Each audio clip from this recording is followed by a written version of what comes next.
Parlok baro na marjo ka jing sapreng ukjang jingpang COVID-19 hakari baka pratay shitulop.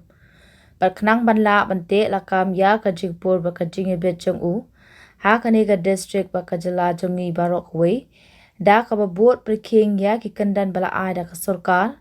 Ka district magistrate jong ka Ribhoy district nongpo. Lengba ka kandan ain 144 CRPC. Kala penjari ka night curfew ha barok way ka district.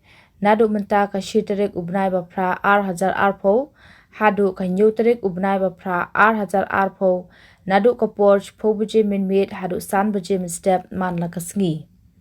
Kane ka order kan omtrika megi police, sipai, medical team, pharmacy, fire service, kitnat trekam sorkar beper, press, bank, petrol pump, karkhana shna kali, bat kinong trikam sorkar ki kali kit marbam ki kali kit dawai bat kiwe de kumbalapman bana nakapor shakapor ya ki curfew pass la ban apply online lengba ka website www.ribhoy.gov.in kumta la karpat biang sa shisien pat ep iwe wa pins ngubha ban ai biang ka jingkershan jong pi bat ki bor penya jong ka district nama de tang de kini kilat jingyada yala de bingin la panile persha ya uneu knyang jingpang ubalas dang post state wat shikini kithan jongi kublei shibun